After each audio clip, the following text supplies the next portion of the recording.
সুপ্রভাত দর্শক বন্ধুরা, এইচডি লাইভ 24/7 এর সুপ্রভাত ইন্ডিয়া অনুষ্ঠানে আপনারা সবাই স্বাগত। আজ অর্থাৎ 9 জ্যৈষ্ঠ 1433 বাংলা রবিবার, ইংরেজি 24 মে 2026 সানডে। দেখে নিচ্ছি আজকের ফরিয়াদ পত্রিকায় কি কি বিশেষ গুরুত্বপূর্ণ সংবাদ শিরোনাম ও বিস্তারিত সংবাদ রয়েছে। আজকের ফরিয়াদ আজকের দিনে প্রথম পাতায় যে সংবাদ শিরোনামগুলো রয়েছে এর মধ্যে উল্লেখযোগ্যভাবে এখানে দেখা যাচ্ছে হরমুজ সংকটে ভারতকে জ্বালানির আশ্বাস, মোদির সাথে সফল বৈঠকে মার্কিন বিদেশমন্ত্রী রুবিও। অর্থাৎ দেশের প্রধানমন্ত্রী নরেন্দ্র মোদী এখন 5টি দেশে ভ্রমণরত অবস্থায় আছেন। আমরা জানি সদ্য উনি ইতালিতে গিয়ে চমক দিলেন মেলোডি চকলেট থেকে শুরু করে সেখানে মেলোনি যিনি আছেন ইতালির প্রধানমন্ত্রী, ওনার সঙ্গে ওনার সাক্ষাৎ হয়েছে এবং দ্বিপাক্ষিক চুক্তি অনেক কিছু হয়েছে এবং অন্যান্য দেশের সঙ্গেও বেশ কিছু দ্বিপাক্ষিক চুক্তি হচ্ছে। এই অবস্থায় সফল বৈঠকের বার্তা আমরা আরেকটি পেলাম মার্কিন বিদেশমন্ত্রী রুবিওর কাছ থেকে। তো সেই কি বার্তা হতে পারে আপনারা যদি বিস্তারিত জানতে চান অবশ্যই পত্রিকার প্রথম পাতায় আপনারা দেখুন। তারপর রয়েছে এখানে ইতিহাস অতীত, কর্মী স্বল্পতায় ট্রাফিক নিয়ন্ত্রণে টিএসআর জওয়ানরা। আমাদের রাজ্যে ত্রিপুরায় টিএসআর জওয়ানরা নিশ্চয়ই তাদের একটা ক্রেডিবিলিটি আছে, বিশ্বাসযোগ্যতা আছে এবং যথেষ্ট দায়িত্ব নিয়ে তারা কাজ করছেন দীর্ঘ কয়েক দশক ধরে। এখন দেখা যাচ্ছে ট্রাফিক পুলিশের স্বল্পতা ফরিয়াদ পত্রিকার রাডারে ধরা পড়েছে এবং সেখানে টিএসআর জওয়ানদের দিয়ে কাজ করানো হচ্ছে। এই ধরনের সংবাদও রয়েছে, বিস্তারিত আপনারা পড়ে নিতে পারেন। তারপর ডিজিটাল যন্ত্রণায় সরকারি পরিষেবা, স্মার্ট সিটির খোলসে আমলাতান্ত্রিক জটিলতায় আটকে যাচ্ছে উন্নয়ন এবং আমলাতান্ত্রিক জটিলতা, এই নিয়ে সংবাদটি রয়েছে। তবে অবশ্যই এখানে যে ইন্ডিকেশনটা রয়েছে সেটা হচ্ছে ডিজিটাল যন্ত্রণায় সরকারি পরিষেবা। আমরা সবাই জানি এখন এআইয়ের যুগে, অর্থাৎ ডিজিটাল ইন্ডিয়ার যে স্লোগান এবং এখানে সমস্ত গোটা দেশে ডিজিটাল একটা মুভমেন্ট বলা যেতে পারে, সেখানে দাঁড়িয়ে এই ডিজিটাল ব্যবস্থা কেন আমাদের এখানে এই ধরনের যন্ত্রণা, এর যদি বিস্তারিত জানতে হয় অবশ্যই আপনাদের সংবাদটি পড়তে হবে। তারপর রয়েছে এখানে শপথের পর পদক্ষেপ, এডিসিতে অবৈধ নিয়োগ ইস্যুতে প্রদ্যুতের হম্বিতম্বি 20 মাও জলের নিচে। অর্থাৎ তীব্রামতা সুপ্রিমো উনি বেশ কয়েকবার এরকম কিছু ভূমিকা নিয়েছিলেন যেটা আমজনতা ভেবেছিলেন কিছু একটা হবে, কিন্তু তার মধ্যেও এখানে ওনার হম্বিতম্বি 20 মাও জলের নিচে। এখন কি ব্যাপারে জলের নিচে, কতটুক জলের নিচে, কেনই বা জলের নিচে, এই সংবাদটি যদি আপনারা পড়েন তাহলে আরো বিস্তারিত আপনারা জানতে পারবেন। তবু আমি এক দুটো লাইন পড়ে দিচ্ছি যারা আপনাদের কৌতূহল থাকবে নিশ্চয়ই। এখানে এবছর এডিসি নির্বাচনের প্রাক্কালে দুটি চাকরি দুর্নীতি ধরা পড়ে এডিসি প্রশাসনে। উভয় ক্ষেত্রে বিষয়টি যখন তীব্রামথার প্রধান প্রদ্যুৎ কিশোরের নজরে আসে তখন তিনি সগর্বে ঘোষণা করেছিলেন এডিসিতে দুর্নীতি কোনোভাবেই প্রশ্রয় দেওয়া হবে না, উভয় ক্ষেত্রে প্রয়োজনীয় পদক্ষেপ গ্রহণ করা হবে। সেই মতো ডেপুটি প্রবেশনারি অফিসার এবং সাব জোনাল ডেভেলপমেন্ট অফিসার পদের জন্য প্রশ্নপত্র লিক হওয়ার পেছনে যারা দায়ী তাদের বিরুদ্ধে প্রয়োজনীয় পদক্ষেপ গ্রহণ করার কথাও বলেন। একইভাবে এডিসি ভোটের প্রাক্কালে ড্রাইভার থেকে শুরু করে গ্রুপ ডি সহ বিভিন্ন পদে 150 শতাধিক লোকের নিয়োগ দেওয়া হয়েছে কোনো ধরনের বিজ্ঞাপন কিংবা ইন্টারভিউ ছাড়া। বিষয়টি প্রকাশ্যে আসতেই এই ক্ষেত্রেও প্রদ্যুৎ কিশোর জানিয়েছিলেন যারাই এর পেছনে যুক্ত তাদেরকে রেহাই দেওয়া হবে না। এডিসি নির্বাচনের সময় প্রদ্যুৎ কিশোর জানিয়েছিলেন শপথ গ্রহণের পরই এই সমস্ত অবৈধ নিয়োগ ও বিভিন্ন দুর্নীতির বিরুদ্ধে ব্যবস্থা গ্রহণ করবেন। লক্ষণীয় বিষয় হলো শপথ গ্রহণের প্রায় 17 থেকে 18 দিন অতিক্রান্ত হয়ে গেলেও এই সমস্ত অবৈধ কাজের বিরুদ্ধে কোনো ধরনের পদক্ষেপ গ্রহণ করতে দেখা যায়নি। শুধু তাই নয় বলে আরো একটু আছে সংবাদটা, বাকিটা আপনারা পড়ে নেবেন, সময়ের অভাবে আমি সবটা পড়তে পারছি না। যাই হোক, তারপর আজকের ফরিয়াদ প্রথম পাতায় আরো বেশ কিছু গুরুত্বপূর্ণ সংবাদ শিরোনাম রয়েছে। নারী বিদ্বেষী ট্রাম্পের চাপ, মার্কিন গোয়েন্দা প্রধানের পদ থেকে ভারতীয় বংশোদ্ভূত তুলসী গেবার্ডের ইস্তফা। আমরা জানি জো বাইডেনের সময়ে কমলা হ্যারিস ভারতীয় বংশোদ্ভূত, ওখানে ভাইস প্রেসিডেন্ট হিসেবে ছিলেন, যথেষ্ট মর্যাদার সহিত ছিলেন। ওনার ডিউরেশন উনি সেখানে সফলতার সহিত বলা যায়, যেটা মিডিয়া রিপোর্ট বলছে, উনি কাটিয়েছেন। কিন্তু এখন যিনি বর্তমান প্রেসিডেন্ট আছেন ডোনাল্ড ট্রাম্প, ওনার সময়ে আমাদের ভারতীয় বংশোদ্ভূত তুলসী গেবার্ডের ইস্তফা, এই নিয়ে একটি সংবাদ গুরুত্ব পেয়েছে আজকের ফরিয়াদ প্রথম পাতায়। বিস্তারিত আপনারা পড়ে নেবেন। একই পাতা রয়েছে আরো, ভিউজের নেশায় দেশপ্রেম বিক্রি, বাংলাদেশি বর্ডার ব্লগারদের উস্কানিতে অস্থির সীমান্ত।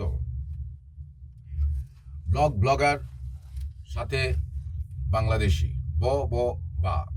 তো এখানে আম, উস্কানিতে অস্থির সীমান্ত।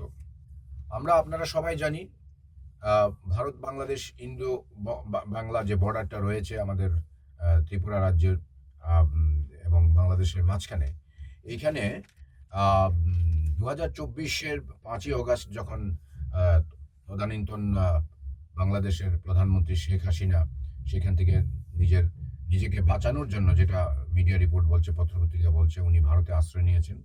তারপর থেকেই কিন্তু একটা টালমাটাল পরিস্থিতি ছিল এবং সেখানের যাকে দায়িত্ব দেওয়া হয়েছিল তত্ত্বাবধায়ক সরকারের মোহাম্মদ ইউনুস, ওনার আমলেও বেশ কিছু ঘটনা ঘটেছে এবং বিশেষ করে সংখ্যালঘুদের উপর যথেচ্ছভাবে সেখানে আক্রমণ, নৃশংস হত্যা ইত্যাদি ঘটেছে। এর পরবর্তী সময়ে বর্তমান কালে সেখানে তারেক রহমান, যিনি প্রধানমন্ত্রী হিসেবে ইলেক্টেড হয়েছেন নির্বাচনের মাধ্যমে, তো মনে করা হচ্ছিল যে এখানে বোধহয় কিছু একটা স্থবিরতা বা স্থিতিশীল পরিস্থিতি, শান্তি আরো বাড়বে, পরিস্থিতি উন্নত হবে, দুই দেশের মধ্যে সম্পর্ক আরো ভালো হবে। কিন্তু এর মধ্যেই আজকের যে সংবাদটি, এটি সত্যি ভাবিয়ে তুলছে আপনাকে, আমাকে, সবাইকে। অর্থাৎ হাতে 10-15 হাজার টাকা দামের চায়না মোবাইল, বুকে লাল সবুজ গামছা, মুখে ডায়লগ, দেখেন ভাই, দেখেননি বিএসএফ কিভাবে আমাদের জমি খায়। কেউ আবার বলছে এই মাত্র বিজিবির পাল্টা ধাওয়ার কারণে বিএসএফ পালিয়ে যাচ্ছে। অর্থাৎ বুঝাই যাচ্ছে এটা উস্কানি। তো বাকি বিস্তারিত সংবাদটা এখানে গ্রাফিক্স দিয়ে খুব সুন্দরভাবে খবরটি পরিবেশন করা হয়েছে, আপনারা দেখে নিতে পারেন।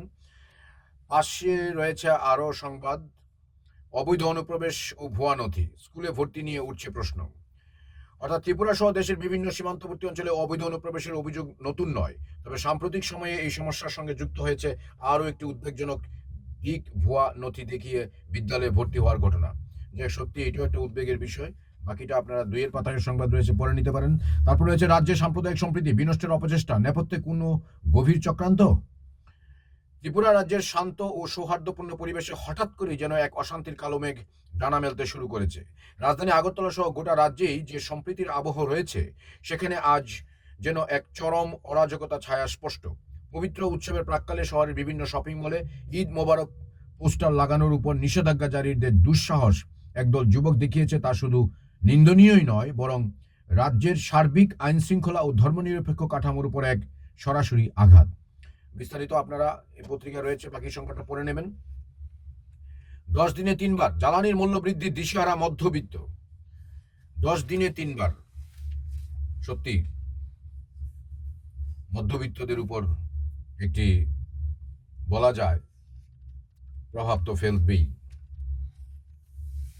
এরকমের সংবাদও রয়েছে আজকের ফরিয়াদ পত্রিকায়। আজকের ফরিয়াদ 2-এর পাতায় রয়েছে। এখানে পৈতৃক সম্পত্তি নিয়ে বিবাদ, পুত্রকন্যারা আদালতে। তারপর লেম্বুছড়ায় দ্রুতগামী লরি সড়ক দুর্ঘটনায়। সড়ক দুর্ঘটনা কোনো মতেই যেন লাগাম টানছে না, থামছে না। এর জন্য এই যে সংবাদগুলো, এগুলো খুবই ব্যথিত করে আমাকে ব্যক্তিগতভাবে। আমার মনে হয় যেভাবে অ্যাওয়ারনেস ক্যাম্পেইনিংগুলো চলছে, এগুলোকে আরও যদি একটু মোবিলাইজ করা যায়, অর্থাৎ স্কুল চত্বর থেকে শুরু করে স্কুলে স্কুলে, কলেজে কলেজে, শিক্ষা প্রতিষ্ঠানগুলোর মাধ্যমে, তাছাড়া বিশেষ করে যে সমস্ত ড্রাইভার ভাইয়েরা রয়েছেন, তাদের মধ্যেও যদি ব্যাপারটি নিয়ে আর একটু বিস্তারিতভাবে যাওয়া যায়, তাহলে কিছুটা হলেও উপকার পাওয়া যেতে পারে। তথাপি এখানে লেম্বুছড়ার সড়ক দুর্ঘটনার খবর আপনারা এই সংবাদটা পড়ে নিতে পারেন। তারপর হচ্ছে প্রচুর বার্মিজ শিকারের সহ আটক এক। তারপর রয়েছে চাহিদার তুলনায় ফলন কম, উত্তর গোকুলনগরের লিচু বাগানে হতাশ বিক্রেতারা। তারপর টিকা প্রদানে বিশেষ কর্মসূচি। 59 জেলায় হাম রুবেলা প্রতিরোধে বিশেষ নজরদারি।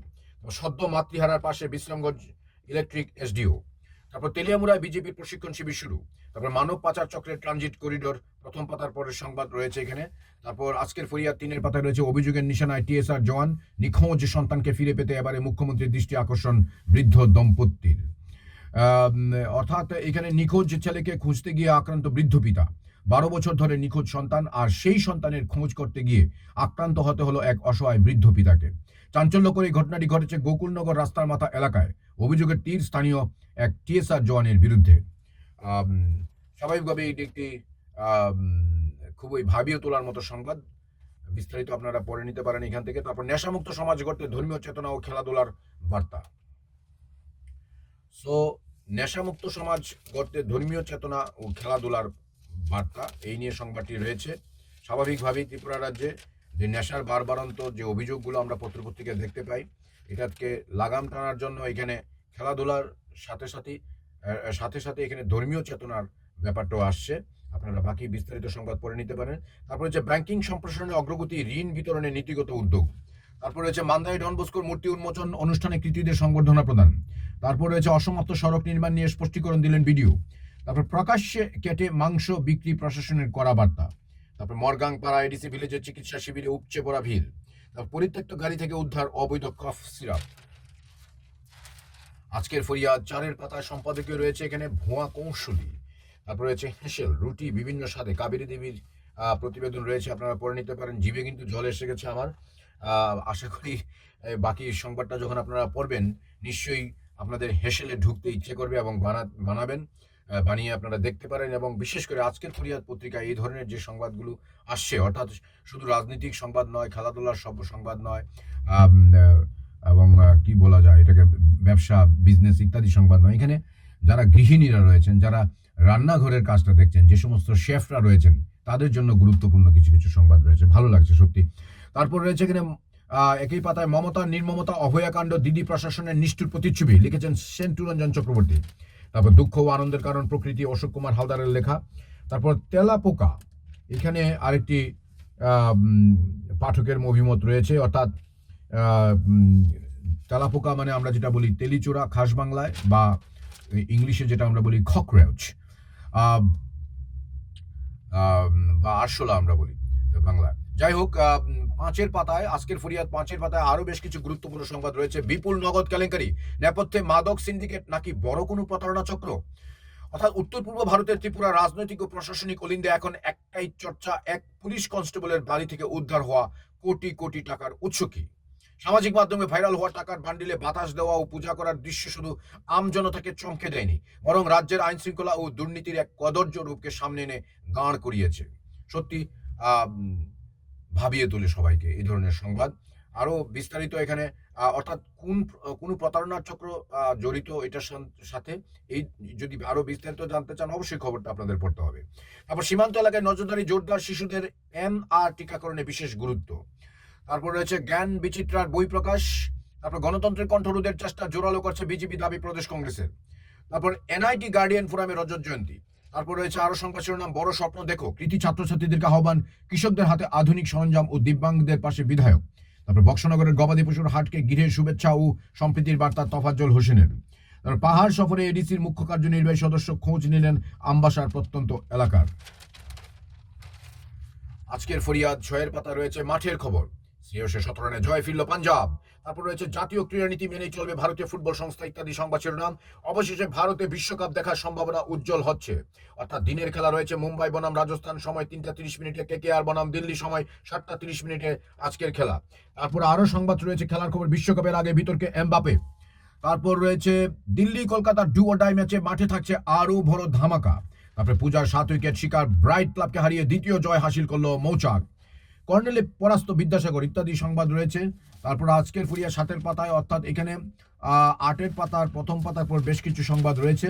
আজকের ফুরিয়া শেষের পাতায় রয়েছে আরো বেশ কিছু গুরুত্বপূর্ণ সংবাদ শিরোনাম রয়েছে। নবীনচড়া বজ্রাঘাতে কেড়ে নিল ভাই বোনের প্রাণ, খুবই দুঃখজনক সংবাদ, বেদনাতুর সংবাদ, রোমহর্ষক সংবাদ। আপনারা সবাই জানেন আবহাওয়ার পূর্বাভাস রয়েছে ঝড় বৃষ্টি এবং বজ্রপাত সহ জোরালো মুষলধারে বৃষ্টি কোথাও কোথাও। তো সেই দিক থেকে লক্ষ্য রেখে আপনারা সবাই যে যেখানে আছেন, কর্মস্থলে যাচ্ছেন, হাটে ঘাটে মাঠে কাজকর্ম করছেন, যত সব বৈজ্ঞানিক বিধিনিষেধ রয়েছে এগুলো আপনাদের মানতেই হবে। আর এই সংবাদটি আমাকে আজ সকালবেলা খুব নাড়া দিয়েছে। আমি অত্যন্ত বেদনাতুর হৃদয়ে কয়েকটা লাইন পড়ে আমি দেখছি আরো কিছু সাবধানতা নেওয়া যায় কিনা। ঘরে মাদুর পেতে বসে বৃষ্টিকে উপভোগ করতে করতে সকলে মিলে আড্ডা দিচ্ছিল। এই আনন্দের আড্ডা যে মুহূর্তের মধ্যে সবকিছু একেবারে শেষ করে দেবে কেউ কল্পনাই করতে পারেনি। শনিবার বেলা 11টার দিকে ঊনকোটি জেলার কুমারঘাট মহকুমার পেঁচারথলের নবীনছড়াতে ঘটে গেল মর্মান্তিক ঘটনা। বজ্রাঘাতে প্রাণ হারালো 2 জন। তারা ভাই বোন, ঘরে থাকা ছোট শিশু সহ আরো কয়েকজন বজ্রাঘাতে অল্প বিস্তর আহত হয়েছে। একটি পরিবারের সকলে মিলে বৃষ্টির সময়ে ঘরের ভেতর গল্পে মত্ত মাদুর পেতে নিচে বসেছিল। সুমন্ত চাকমা বয়স ৩০ ও তার বোন মিনা চাকমা বয়স ২৭। অন্যরা ছিল খাটে চেয়ারে বসা। হঠাৎই বজ্রাঘাত হয়, আর এই বজ্রাঘাতে মাদুর পেতে বসে থাকা দুই ভাই বোন তড়িৎ দাহ হয়, অন্যদের গায়েও লাগে। বজ্রাঘাতে ঘরের বৈদ্যুতিক বোর্ড বিস্ফোরিত হয়ে যায়। সকলে চিৎকার শুনে এলাকার মানুষ ছুটে এসে তাদেরকে উদ্ধার করে হাসপাতালে নিয়ে গেলে কর্তব্যরত চিকিৎসক দুই ভাই বোনকে মৃত বলে ঘোষণা করেন। বজ্রাঘাতে আহত হওয়া অন্যদের প্রাথমিক চিকিৎসা দেওয়া হয়। এই মর্মান্তিক মৃত্যুর ঘটনায় গভীর শোক প্রকাশ করেছেন এলাকার বিধায়ক তথা মন্ত্রী শান্তনা চাকমা। এই হৃদয় বিদারক ঘটনায় শোকে মুহ্যমান হয়ে পড়েছে গোটা এলাকা। তাহলে আপনারা বুঝতেই পারছেন আমাদের আরো কত সতর্ক থাকতে হবে, আরো যত সব বিধিনিষেধ রয়েছে সবগুলো সঠিকভাবে মানতে হবে আমাদের। যাই হোক, পরবর্তী সংবাদে চলে যাচ্ছি। ৯৯ কেজি গাঁজা উদ্ধার। গাঁজা নিয়ে সংবাদ রয়েছে শেষের পাতায় আজকের ফুরিয়াদ পত্রিকায়। আসন্ন এডিসি ভিলেজ কাউন্সিল নির্বাচন, সমস্ত ভিলেজে প্রার্থী দেওয়াই চ্যালেঞ্জ বামেদের কাছে। তারপর হচ্ছে সরাসরি দুর্নীতির অভিযোগে বিদ্ধ বিশালগড়ের বিডিও নান্টুতে ব্লকের জন্য বরাদ্দ ইটে, বাড়িতে ইটের সোলিং। ভাবতে অবাক লাগছে। আপনারা দেখুন সংবাদটি কিরকম মানে চাঞ্চল্যকর। অর্থাৎ ইটের সোলিং, বাড়িতে ইটের সোলিং করছেন, ব্লকের জন্য বরাদ্দ ইটে, এবং বিডিওর নামও নান্টুদেব। তো আরো বিস্তারিত কি কি রয়েছে, কখন কবে কিভাবে উনি করছেন, এগুলো নিশ্চয়ই আপনাদের কৌতূহল জাগবে। তো আপনারা সংবাদটা পড়ে নিতে পারেন। তারপরে বাড়িতে ঢুকে গাড়ি ভাঙচুর। গভীর রাতে বাড়িতে ঢুকে গাড়ির গ্লাস ভেঙে দেওয়ার ঘটনায় চাঞ্চল্য ছড়িয়েছে গোটা গ্রামে। ঘটনা অর্থাৎ শুক্রবার গভীর রাতে বিশালগড় থানার অন্তর্গত চরিলাম ফকিরামুড়া এলাকায়। বাকি সংবাদ আপনারা পড়ে নিতে পারেন। তারপর প্রকাশ্য বাজারে কলেজ ছাত্রীকে মারধর, চাঞ্চল্য। নারী শক্তি, উইমেন এম্পাওয়ারমেন্ট, নারী সশক্তিকরণ এবং ৫০% রিজার্ভেশন নারীদের জন্য পার্লামেন্টে বিল আনা, আলোচনা করা ইত্যাদি। এর মধ্যে বেটি বাঁচাও বেটি পড়াও। প্রধানমন্ত্রী এই ধরনের আবেদনগুলো স্বাভাবিকভাবেই মানুষের মনকে, বিশেষ করে মহিলাদের, মেয়েদেরকে চাঙ্গা করে তুলে তাদেরকে উদ্বুদ্ধ করে আরো ভালো কিছু করার জন্য। তার মধ্যেই সমাজে বেশ কিছু দুষ্কৃতি রয়েছে। পত্রিকার ভাষায় আমি বলছি, এই সমস্ত ঘটনা সত্যি লজ্জাজনক এবং ন্যাক্কারজনক, এবং নারীদের প্রতি একটি কি বলবো বিরাট আঘাত। তাদের শক্তি, সশক্তিকরণ, তাদেরকে এগিয়ে নিয়ে যাওয়ার জন্য যে স্পিরিট, সেটা কোথাও না কোথাও মার খাচ্ছে। যাই হোক, এই ব্যাপারে প্রকাশ্য বাজারে কলেজ ছাত্রীকে মারধর। আপনারা ভেবে উঠতে পারছেন তো? কলেজ ছাত্রী, সে কিন্তু সাধারণ একটি মেয়ে নয়, পড়াশোনা করছে, তাকে মারধর। এই নিয়ে চাঞ্চল্য রয়েছে। ঘটনাটি চরিলাম অর্থাৎ বাজারে কলেজ ছাত্রীকে চড় থাপ্পড়ের ঘটনায় হঠাৎ করে চাঞ্চল্য ছড়িয়ে পড়ে বাজারে। বাকি সংবাদ আপনারা পড়ে নেবেন এখান থেকে। তারপর উদ্ধার ১.৫ কোটি ইয়াবা, আটক ১। তারপর জাতীয় সড়কে অ্যাম্বুলেন্সে হামলা, আতঙ্ক। এবার কলেজ ছাত্রীর পর অ্যাম্বুলেন্সে হামলা, জাতীয় সড়কে আতঙ্ক। স্বাভাবিকভাবেই অ্যাম্বুলেন্স পরিষেবা একটি জীবনদায়ী পরিষেবা। মানুষ যখন মুমূর্ষ অবস্থায় পড়ে তাদেরকে দ্রুত নিরাপদে হাসপাতালে নিয়ে যাওয়ার যে কাজটি অ্যাম্বুলেন্স করে, সেখানে হামলা। মানবিকতা কোথায় দাঁড়িয়ে আজ? দেখুন, শুক্রবার রাত আনুমানিক ৯:১৫ নাগাদ গন্ডাছড়া অমরপুর সড়কে দুষ্কৃতকারীদের হামলায় ঘটনায় ব্যাপক আতঙ্ক ছড়ায়। জানা যায়, গন্ডাছড়া মহকুমা হাসপাতালের একটি অ্যাম্বুলেন্স আগরতলা জিবি হাসপাতাল থেকে রোগী পৌঁছে দিয়ে গন্ডাছড়ায় ফেরার পথে রিয়াং শরণার্থী ক্যাম্প এলাকার কাছে একদল দুষ্কৃতকারী ধারালো অস্ত্র নিয়ে গাড়ির পথ আটকে দেয়। তারা চালককে গাড়ি থেকে নামতে বলে। পরিস্থিতি উত্তপ্ত হয়ে উঠলে চালক হারিশ আলী বুদ্ধিমত্তার সঙ্গে দ্রুত গাড়ি চালিয়ে সেখান থেকে পালিয়ে আসতে সক্ষম হন। বাকি সংবাদ আরো আপনার রয়েছে, দেখে নিতে পারেন। তারপর সিন্ডিকেটের কবলে নারিকেল কুঞ্জ, নেপথ্যে ভিনদেশি মাফিয়া চক্র। নারিকেল কুঞ্জ ত্রিপুরা রাজ্যের পর্যটন মানচিত্রে নারিকেল কুঞ্জ একটি, বলা যায়, আশার আলো নিয়ে উকি দিচ্ছে।